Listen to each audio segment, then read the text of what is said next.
Welcome to the Tech Egg. Don't get scrambled. Enjoy the video. You start by making the page truly A4. Open Page Setup and select 210 x 297 mm.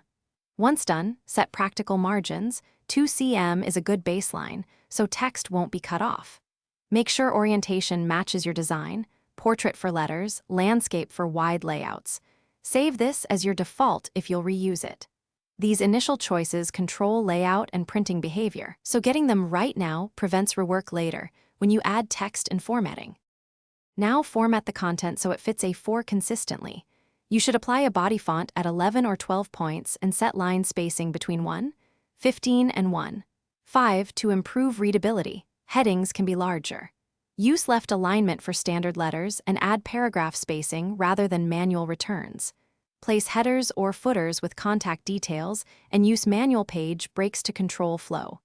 By structuring text this way, you ensure predictable page breaks and a professional appearance across the A4 sheet. Finish by previewing and exporting. You should use Print Layout View to confirm everything sits within A4 boundaries and set scaling to 100%. Use Fit only if unavoidable.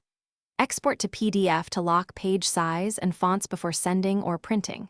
If printing problems occur, check the printer driver's paper size and tray settings. Mismatched printer paper often alters margins.